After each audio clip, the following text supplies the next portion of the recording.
আমার সোনা বাচ্চাটা কত বড় হয়ে গেছে, এখন আর মার একা হাতে কোনো কাজ করতে হবে না, সব কাজে মায়ের হাতে হাত রেখে কাজ করবে। এই যে মার জুতো পরে হাঁটতেছে, আল্লাহ চাইলে কি না সম্ভব, আল্লাহ চাইলে সব সম্ভব। জন্য আমাদের দরকার আল্লাহর উপর বিশ্বাস রাখা, ভরসা রাখা। আল্লাহ চাইলে সব সম্ভব, সব বিপদ কাটিয়ে দেবে ইনশাআল্লাহ। জিনিস খেয়াল করছেন, খারাপ দিন না আসলে আপনি কিন্তু ভালো জিনিসটা কদর বুঝতেন না। আপনার জীবনে খারাপ সময়টা আসবে বলে আপনি ভালো সময়টার কদর বুঝতে পারবেন। কাজ করতে হবে, খারাপ সময় নিজের উপর ধৈর্য রাখতে হবে, ধৈর্য ধরে বসে থাকতে হবে, যেন আল্লাহর উপর ভরসা রাখতে হবে। কিন্তু আমরা এমনটা করি না, আমরা একটুতেই হতাশ হয়ে পড়ি আর বলতে থাকি আল্লাহ কেন আমাদের সাথে এটা করে। আল্লাহ সব কিছুরই বুঝেন, উনি ঠিকঠাক করেন, আপনার জন্য যেটা বলে উনি ঠিক তাই করেন। জীবনটা ঠিক ফুলের মতো, যত্ন করতে পারলেই সুন্দর, যেমন যত্নতে রত্ন মেলে। যাই হোক, ছোট হয়ে অনেক বড় বড় কথা বলে ফেললাম, আর অবশ্যই যদি ভুল কিছু বলে থাকি তো ক্ষমার দৃষ্টিতে দেখবেন। তো হ্যালো এভরিওয়ান, আসসালামু আলাইকুম। তো কি অবস্থা আপনাদের? আলহামদুলিল্লাহ আমরা অনেক ভালো আছি, সুস্থ আছি। এই তো সকালবেলা উনি যাওয়ার পর আমার তো কাজের শেষ নেই, সেই সকাল থেকে 6টা থেকে শুরু করে দেন করতেই হয় একটু পর পর। আর বেশিরভাগ ওকে নিয়ে আমার কাজ করতে খুব ভালো লাগে, আমি খুব মজা পাই ওকে নিয়ে কাজ করতে। আর আমার এত ভালো লাগে ও যখন আমার সাথে সাথে থাকে, আমার সাথে কাজ করে। বাট একটু মনে করেন ট্রেনিং বেনিং করে, বাট ওটা কোনো সমস্যা না। ওর সাথে থাকলে আমি কাজ করার আরও এনার্জি পাই, পাওয়ার পাই। আমার শরীর অসুস্থ থাকলে ওকে নিয়ে কাজ করতে আমার অনেক ভালো লাগে। ভাই আমার ওষুধ লাগে না, আমার ওষুধ হচ্ছে আমার মেয়ে, আমার এনার্জি, আমার পাওয়ার। আমি কখনো অসুস্থ হলে ও আমার সামনে আসলে আমি এমনিতেই সুস্থ হয়ে যাই। আমার মনে হয় না যে আমার শরীরটা অসুস্থ না কি।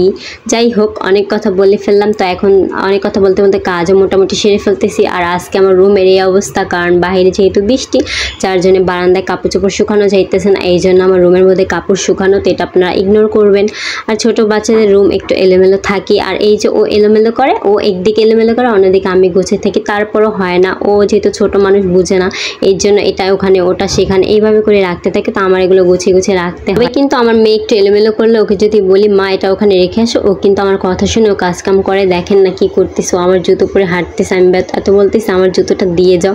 আর এই জুতো পরার একটাই কারণ বাইরে যেতে একটু বৃষ্টি, কেমন ঠান্ডা ঠান্ডা লাগতেছে। আর রুমের টাইলসগুলো পুরো ঠান্ডা হয়ে গেছে, আর আমি ঠান্ডা সহ্য করতে পারি, মানে পায়ে খুব ঠান্ডা লাগে, এই জন্য আমার জুতো পরে হাঁটতে হয়। অনেক কাপড়ে বলতে পারেন যে তোমার বিছানায় রেক্সিন বিছানো কেন। আসলে আমার যেহেতু ছোট বাচ্চা, ও যেহেতু ভালো করে কথা বলতে পারে না, এই জন্য ও বিছানায় প্রস্রাব করে দেয়। আর বিছানায় প্রস্রাব করে দিলে আমার তোষক জাজিম এগুলো নষ্ট হয়ে যাবে, এই জন্য আমি চাদরের নিচে রেক্সিন বিছাই দিই, করে আমার তোষক আর জাজিম না নষ্ট হয়, শুধু উপরে চাদরটা নষ্ট হবে। আর আমি চাদরটা উঠিয়ে ফেলবো। আর ও বিছানায় শুধু প্রস্রাব না, ও পানি নিয়ে এসে বিছানায় পানি ফেলে দেবে, আর কি পানি নিয়ে খেলা করে অনেক, এই জন্য আমাকে এটা করতে হয়। আর উপরে রেক্সিন বিছাল, আর আমরা রেক্সিনে ঘুমাতে পাই না, এই জন্য আমরা নিচেই বিছিয়ে দিই, এটাই আমাদের সুবিধা হয়। আর এইটা তো হয়তো বা খেয়াল করছেন যে আফিক কি জ্বালাতনটা আমাকে করতেছে, ও পুরো একটুকুও ক্লান্ত হয় না। আমি যতক্ষণ কাজ করতে থাকি ততক্ষণ আমার পিছিয়ে এভাবে ঘোরপাক খাইতে থাকে আর আমাকে ডিস্টার্ব করতে থাকে। এত ডিস্টার্ব করে মাঝে মাঝে তো ওকে আমি বকা দিয়ে ফেলি। যখন আমাকে বেশি জ্বালাতন করে তখন ওকে আমি রুমের ভিতরে, কি হয়েছে তোমার? কে মারছে? কে? কোনটায়?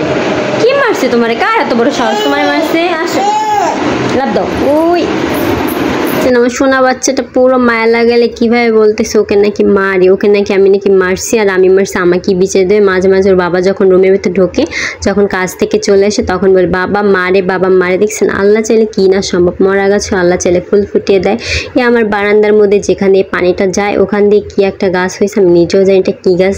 তো ধরে দেখতেছিলাম এটা কী গাছ, তাও আমি বুঝতে পারতেছি এটা কী গাছ। সারাদিন এত কাজ করার পর এতটা ক্লান্ত লাগে না, তবে কিছু কিছু মানুষের কথা শুনে আসলে অনেক ক্লান্ত লাগে, হতাশা হয়ে যায়। তখন আমি পুরাই হতাশ যে সারাদিন বাসায় বসে কী করে, মেয়েটাকে নিয়ে শুধু শুয়ে বসে দিন কাটায়, আর পাইসা একটা ফোন, শুধু ফোন টিপে, আর কি করবে, খেয়ে দিয়ে তো আর কোনো কাজ নাই, সারাদিন এই করে, কাজকাম তো করেই না। তারা মনে হয় আমার কাজগুলো এসে করে দিয়ে যায়। যাই হোক, তাদের কথা বাদ দিই। তো আজকের মতো ভিডিওটা এই পর্যন্তই, দেখা হবে নেক্সট ভিডিওতে। তো আল্লাহ হাফেজ।